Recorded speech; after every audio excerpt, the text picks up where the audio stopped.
It's the end of season 16 and we've got a potential treble on the cards. Can we do it in the Liechtenstein Cup, the Swiss Super League, and the Conference League? Let's see. Roll that title.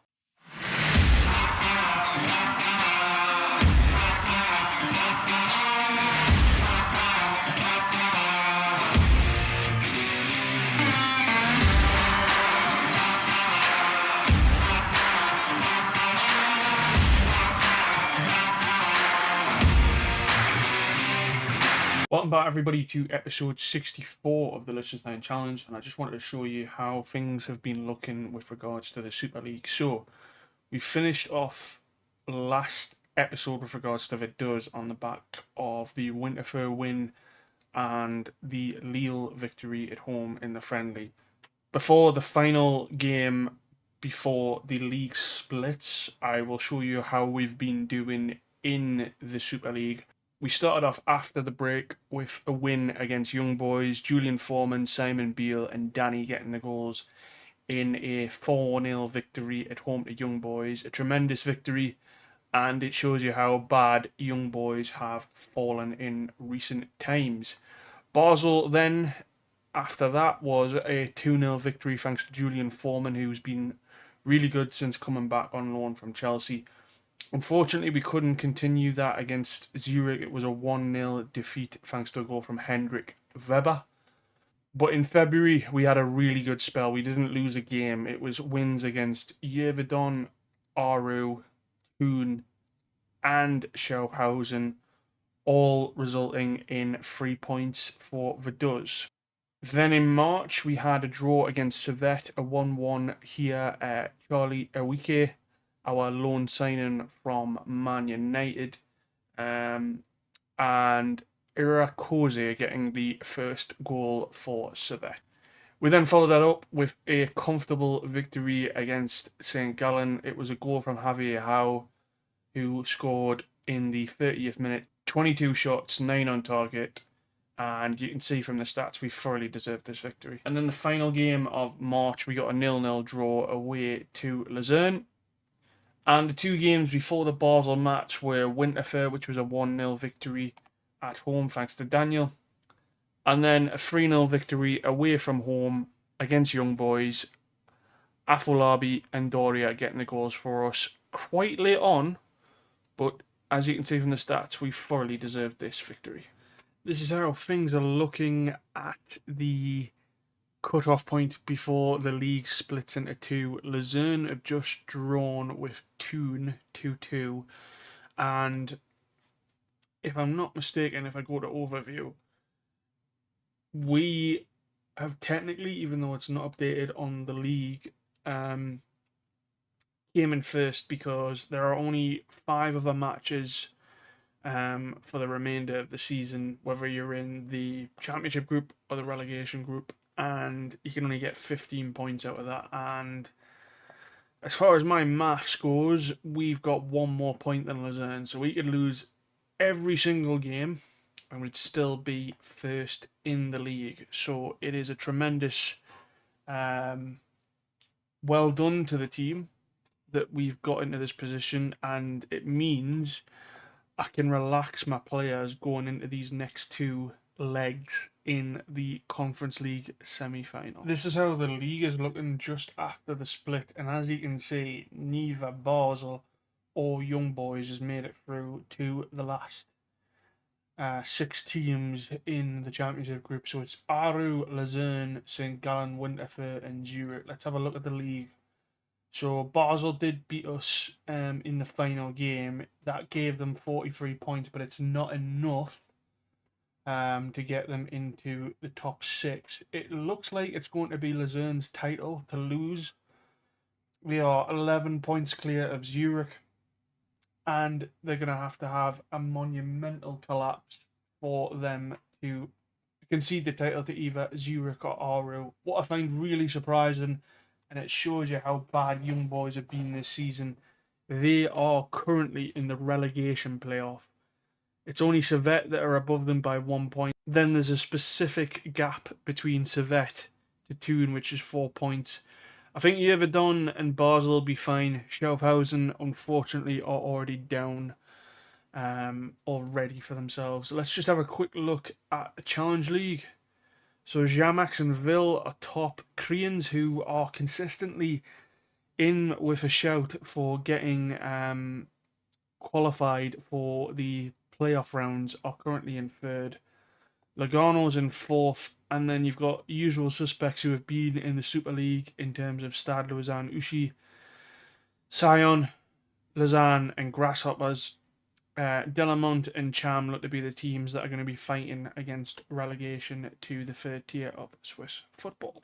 The first game of the split was a 4-1 victory away from home to Winterthur. Goals from Turacano, Iowike, and Max Adams. Bekateshi got a consolation goal in the 41st minute, but as you can see, we thoroughly deserved this, and this continued on in the championship group. That was then followed up with another 5-1 victory away from home to St. Gallen. Goals from Foreman in the 5th minute there. Nice assist from Iowike, sorry. And then another standard goal for Foreman again. Another assist from Iowike there. Then in the 28th minute, Gomez gets one of his first goals for the club. A really nice goal there, and an assist from Alabe. And then Afalabe plays in Gomez again to make it 4-0, I believe, at this time. Then to make it 5, Turacano gets a nice goal off the end of the header, and unfortunately, we couldn't keep this clean sheet. Wellington with a really good goal against Kabamba. That was then followed up with a 1-1 draw at home against Luzerne. Afolabi getting a goal in the 59th minute, but Luzerne got a goal in added on time thanks to Salvi in the 95th minute. It was then Zurich at home, a 3-0 victory here. Goals from Turacano, Rambaldi, and an own goal from Di Carlo. And then to wrap the championship group up, we won 2-0 away from home to Aru. Goals from Iowike and Doria. And this is how the league has looked at the end of the season. We finished 20 points clear of Luzerne. Luzerne had 16 draws. We only had 6. So you can see the massive difference that we had there. Luzerne won the title, which personally a little bit disappointing because I don't particularly like the manager at Luzerne. But there's nobody in particular that stands out in terms of the player stats, but it just shows you how good of a season we've had with regards to that. Menkaroni getting the second amount of clean sheets. Turacano, funnily enough, getting the average highest rating, but he hasn't played many games, to be fair, so maybe that's why. In terms of goals, we didn't have many goal scorers this year. We just all around had a lot of goal scorers in the team. And I think that's also impacted with Maximiano leaving as well. But yeah, a positive season. I mean, compared to last year, if I just go to the last season, we've only missed out on 6 points. We've had the same amount of defeats. It's just more draws this time, which I'm not overly bothered about. And yeah, the focus this year was obviously to finish first again and then have a go in the Conference League, which I feel like we have done. So a really positive season in the league. Hopefully, we can continue that going forward into the 2040s. In terms of the Liechtenstein Cup, it was a pretty straightforward 3-1 victory away, technically. Goals from Kovacevic, Lazarus, and Nataman. Our young Jamaican Walde Brackenbridge got a consolation goal in the 47th minute, but this game was over and done with by the first half. But another Liechtenstein Cup in the bag, which is always good because that means we qualify for the Conference League. This is how the Swiss transfer window has finished, and as you can see, we've spent the most money in this window along with the most amount of players in and out. The top transfer deal obviously was Julian Foreman, who we brought back from Chelsea, and he's going to lead the line for the rest of the season. but we have made some other signings as well. So Silla obviously left the club. Apart from that, the only other player that is left is a young right back called Benjamin Baldoff. I actually wanted to get this guy into the first team, and I think we did offer him a new contract, but he's decided to go to Porto and is going to play for their under-19s. The one good thing I would say about this is that he is going to get experience playing abroad, so hopefully that might improve. But I've seen this happen before with players who are young Liechtenstein players and they don't necessarily get the game time, which is the annoying thing. But maybe in the near future we might loan him back or we might transfer him back in because he's somebody that has definitely caught my eye. In terms of incomings after Foreman, Russo and Ulaembe, so we signed Elkin Hernandez from a Colombian club called Quindio. I believe I pronounced that right. We've instantly loaned him out to Ashkin Marin, and it is for 2 seasons.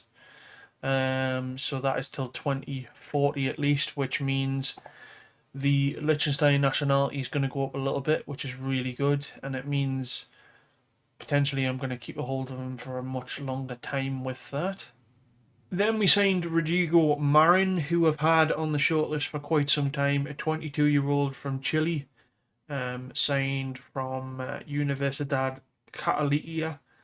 Overall, I think he's a good player and one for the future, and potentially somebody to challenge Mencaroni and Kabamba in the near future. Then another centre-back, a young 16-year-old in form of Sander Sabazo. We signed him from AFK, let's call it.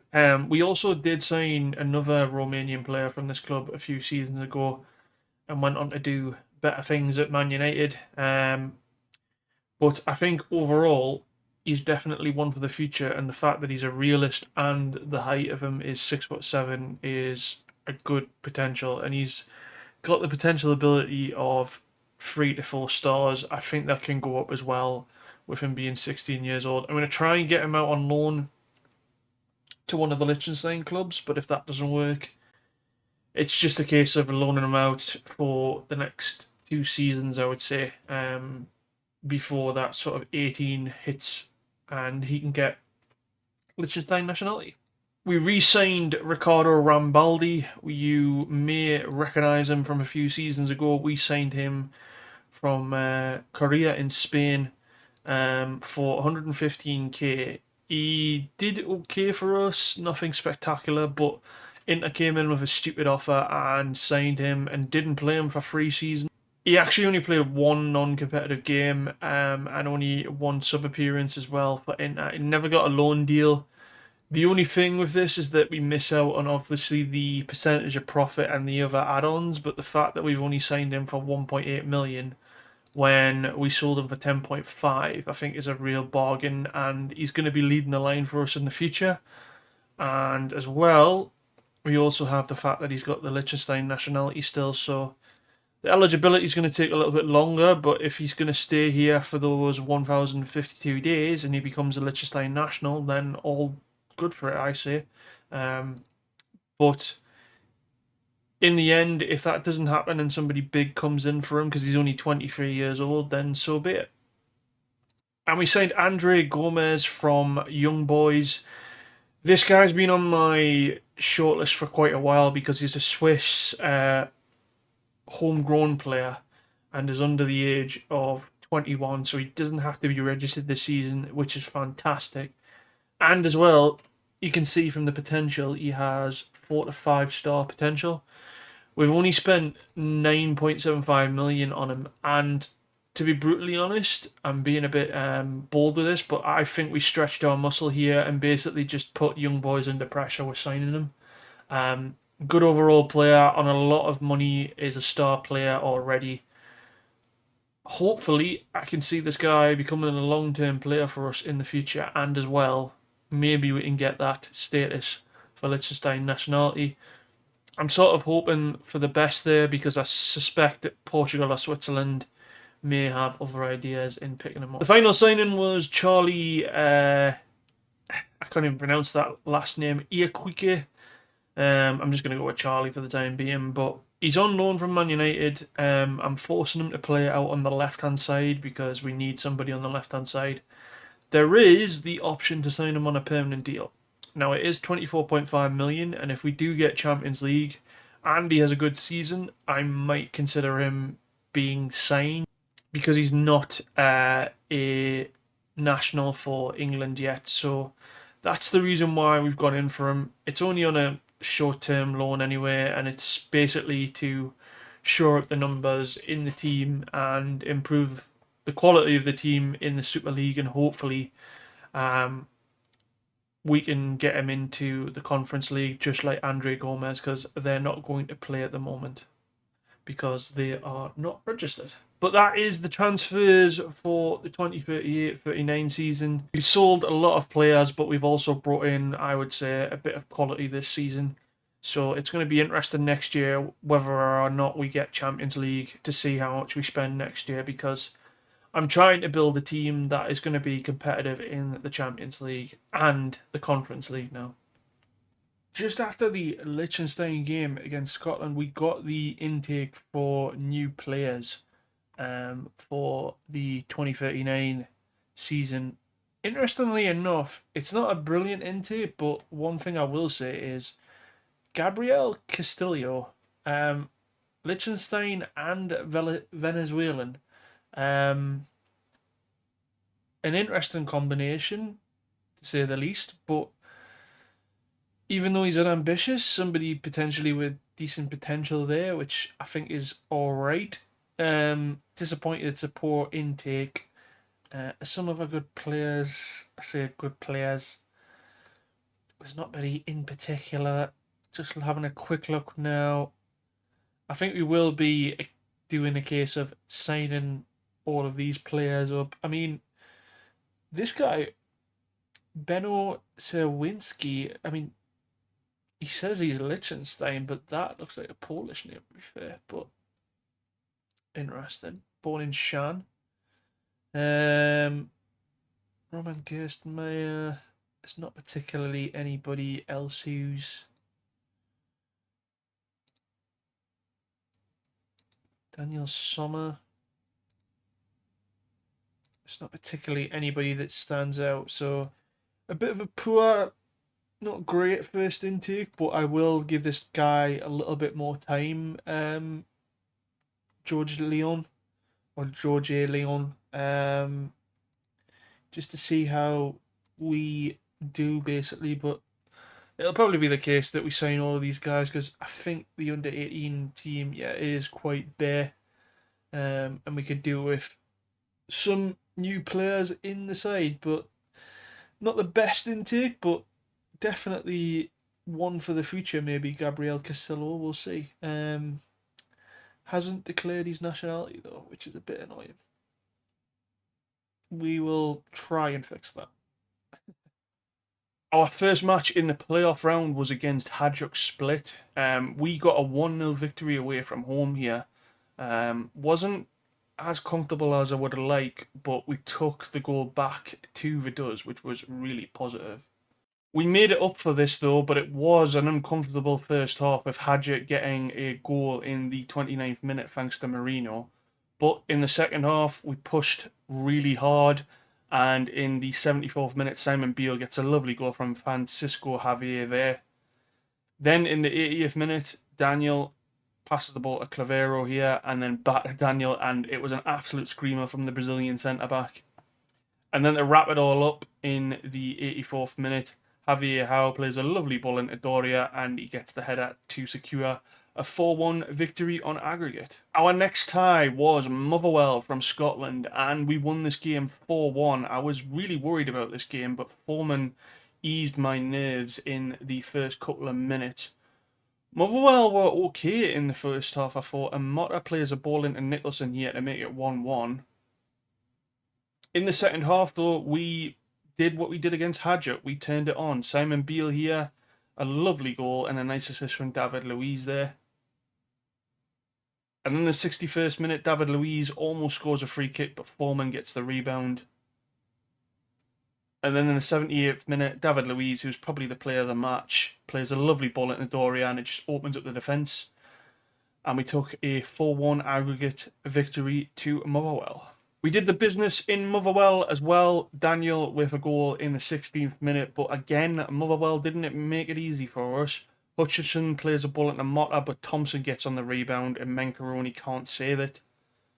But then in the second half, we decided to bring a little bit of class on with a lovely goal from Kaiser there. Nice assist from Foreman as well. Although Motherwell did get another goal back, Motta was a bit of a pain for us, and Nicholson makes it 2-2 here on the night. But we had enough. Javier Howe plays a ball to Clavero from the throw-in, and Maloney slots on the rebound to make it 3-2. 7-3 on aggregate, and this was going really well for us in the Conference League. We then got UTA Arad in the quarterfinals, and this was a walk in the park in the first half. 4-0 at half-time. Goals from Foreman, a hat-trick before half-time as well. Javier Howe to make it 4-0. Stoicher got a pen in the 80th minute, but Kaiser got another goal in the 85th minute to take a 5-1 aggregate victory to Romania. And then we followed that up in Romania with goals from Peterson, Javier and Foreman, 3-0, 8-1 on aggregate, and things were looking good with regards to the semi-final of the Conference League, where we played SK Strom of Austria, and they started off really well here. Ivanov in to Gartner to make it 1-0. And then in the 18th minute, we did equalise thanks to a goal from Kaiser. In the second half, it was a bit of a deadlock, but David Luiz plays a ball to Mezaros, and Kaiser makes it 2-1 to take it back to Austria for the second leg. And we did the business in Austria. It wasn't comfortable though. Only one goal in this thanks to Maloney from a header. Nice assist from Francisco Javier. And we have secured yet another Conference League final. But who are we going to play? We have Everton in the final. It's going to be played at Sporting Ground in the Estadio Jose Alavade. 52,000 capacity, so it's going to be a big stadium for I'd expect it to be outnumbered by Everton.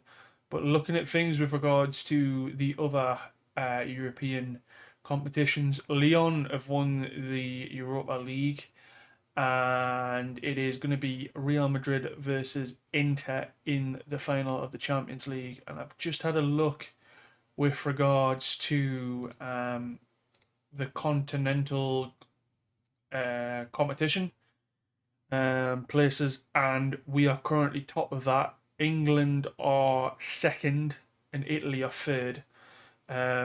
I'm not sure how many points you would get for winning the Champions League, but I think our position is safe for another season in the Champions League. So no matter what happens in this game against Everton, we should be seeing ourselves in the Champions League next season, which is very good.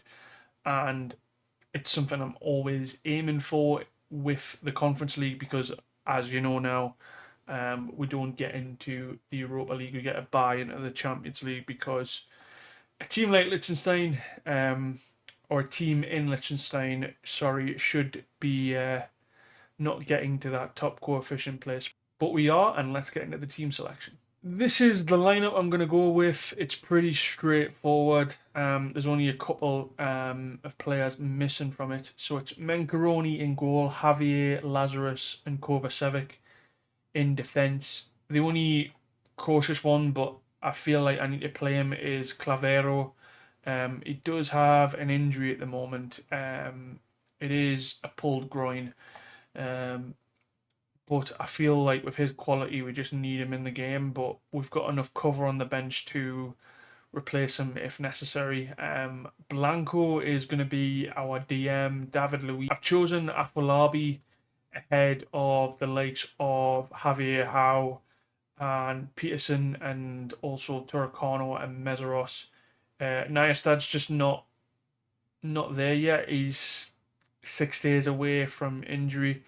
The only other probably major person that is missing is Kaiser, and I've just realised that Daniel is fit. He's going to be fit for 60 minutes, so we probably will include him on the bench there. But the only other 3 players in the squad are Doria, Maloney, and Foreman is a no-brainer for up front. He's the best striker we've got in the team. No disrespect to the others. I'm just looking in terms of who would potentially be the sacrifice in terms of that defensive change, and I think it's going to be Samba, unfortunately, because that allows me to unlock a little bit of either Danny or Nataman as the DM, and I think 60 minutes for Daniel would be really useful. The only other player that is missing out is Andre Gomez because he's not registered, and the loan signing that we had from Man United, I forget his name, I'll include it here in the video. He's left because obviously he got the injury, which means he's gone back to Man United, so he is not in the team. It's a strong Everton lineup.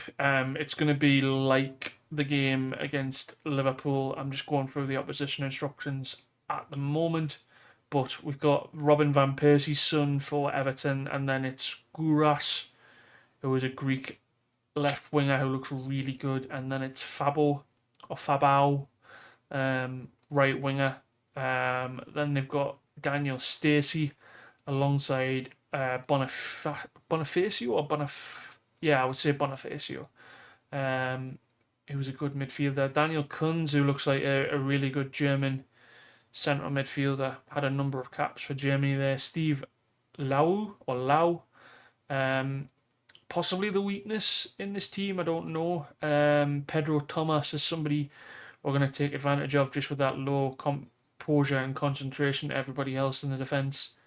Neves as well. And the final player is, I'm just going to call him Zhao. They've got Ivan in goal, who looks okay. Good Brazilian goalkeeper. So it's going to be a tough test. I think we are the underdogs in this one again, but we will just see how we get on, and let's get into it, shall we? This is it. We are in Portugal for the final. We, funnily enough, are going to be the home team against Everton, and I can see a number of red shirts. So I find it hard to believe that Everton have got an away kit that's a red shirt. So it doesn't look like it's going to be solely Everton like the last time. I think it was in Istanbul when we were playing Lyon and we were outnumbered. I'm not sure for the Liverpool game if it was the same, but hey, it is what it is. But let's see how we get on, and hopefully we can add another Conference League to our collection. Everton certainly dominating the game in the first 10 minutes, and Doria's got an injury.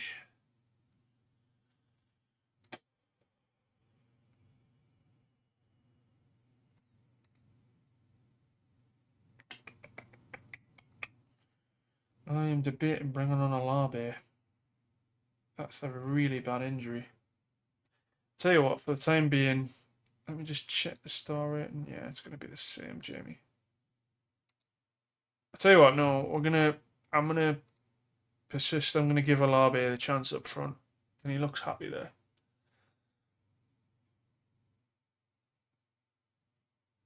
And if we need to change it around, we've got enough substitutes to change it around with Javier and Clavero. Unfortunately, that's an injury for us, which is a bit of a nightmare.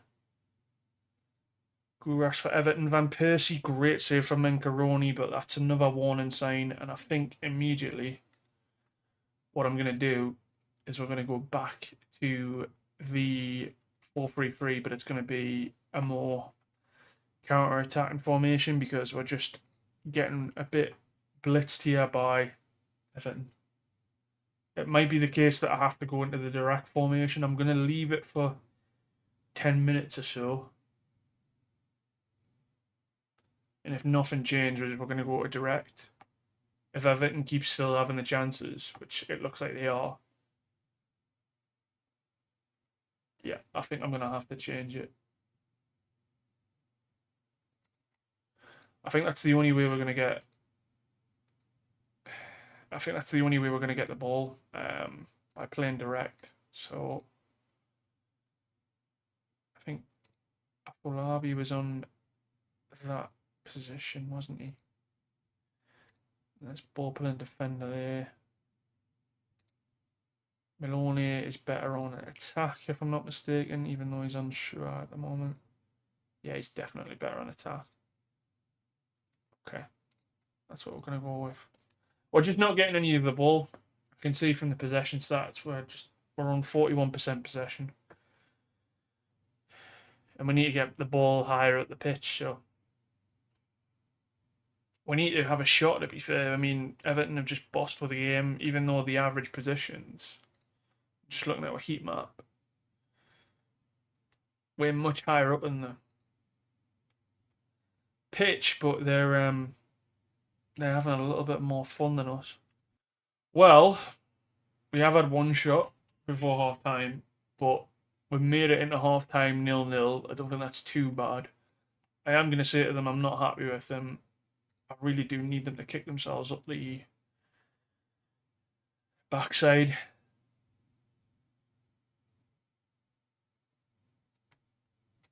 I'm going to drop a little bit of an encourage in the first 10-20 minutes or so. Everton just seem to be dominating this game, which is worrying me. And I wish I'd not opened my mouth there. Neves, Alabi with a poor tackle there. Kunz. It should be 1-0 up. Alabi is not having a good game. I might have to. I don't know. We'll see. Kovacevic, I don't know what you're doing there, mate. Stacey. That's a penalty. That is a penalty. Right. Depending on what happens here, yeah, okay. So there's a penalty. Okay, I'm going to put Javier onto the left. I know it's not his position. Alabi is not having a good game. Neither is Calero. So we're going to bring Simon Beale on. I'm also going to take off Afolabi. I know he didn't. It's not his fault, really. But I feel like we need Danny on just as an anchor, just to hold the line. And I think 2 subs there. We're going to keep Foreman on for the time being, but I just feel like the changes need to be made there. It's Guras versus Mencaroni. And Guras scores. We need to go for it now. They've deserved that, to be fair. They've been the best team in the 56 minutes. We need to come from behind. There's no point in being cautious anymore. We need to just go for it. But unfortunately, the Premier League clubs have just got a little bit more quality than us. Having said that, though, we are on the ball here. Maloney. It's a ball in. Ivan's missed it, and Simon Beale has scored the rebound of whatever that was. I don't know what Ivan was doing there. I think it's a little bit of a case from me opening my mouth. I don't know what is he doing. Simon Beale's just unmarked, and it's back to 1-1. The changes have seemed to have worked a little bit, which is good to see. They've gone 4-3-2-1 now, which is interesting. I think Foreman might be coming off, to be honest. He's not having a good game.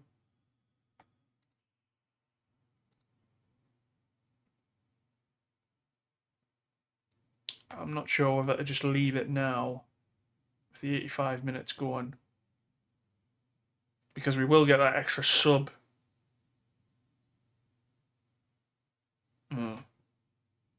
Highlight really at the end here. Come on, Blanco. What can you do? That's a really poor ball. Oh my god, I thought that was 2-1. Really did.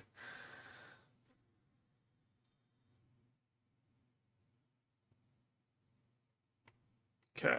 I'm going to make one change just before we come off a potential extra time. I really don't like the idea of him being on yellow on a 6.1. Just got a feeling he'd make a mistake. And I'd rather bring Schultz onto the left-hand side. Javier back to his preferred side on the right. Oh no.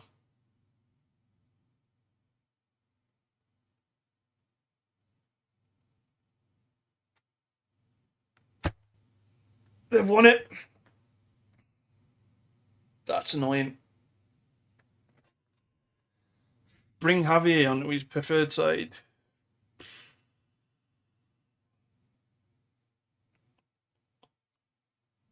I can't make any more subs.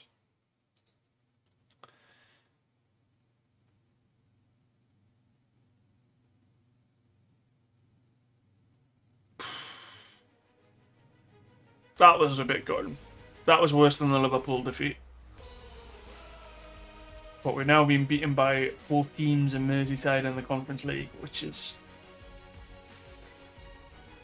I felt like we could have taken that extra time, which is annoying. But congratulations, Everton, I suppose.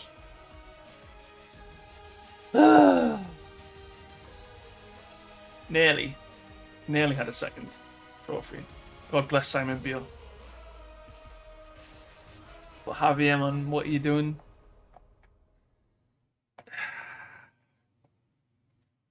That last goal, man. I've just got to say it again.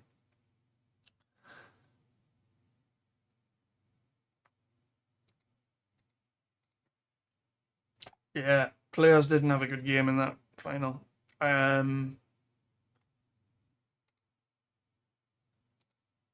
Yeah. At the end of the day, we're in the Champions League now, but it's something where it's now been 2 conference finals now. Let's have a look. 2 conference finals now, 3 years apart, funnily enough. We've been runners up. But it shows you the improvements that we're making. We're slightly just not there, if you know what I mean. Because I think we will... I don't want to put a negative on it, so let's not. But anyway, I think we need to look potentially at the squad. When I look at the squad, and I'll just clear the entire team for you for a second. I think the 2 areas we need to look on are the striker situation, because Foreman's going to go back to Chelsea.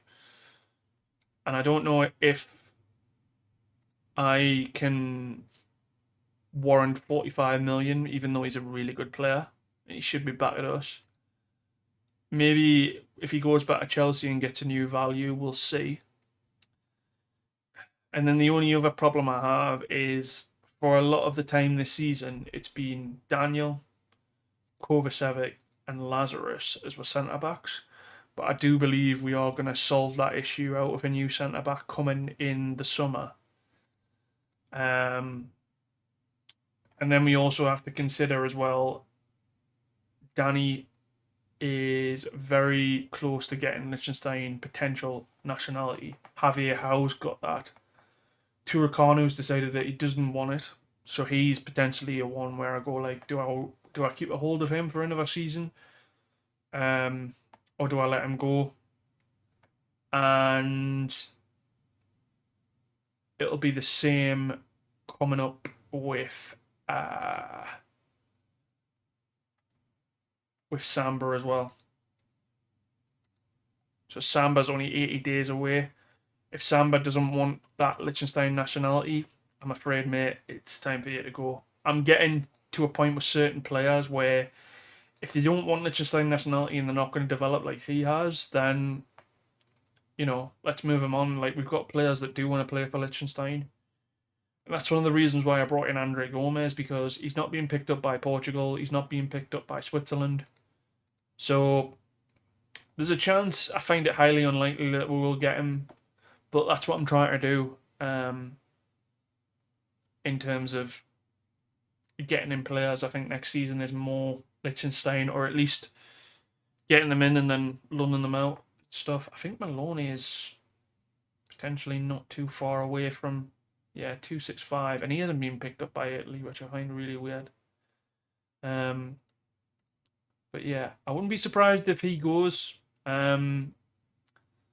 There may be 1 or 2 major departures, but I think with our finances and the FFP, I think that's going to increase come the end of the season because we're in the Champions League.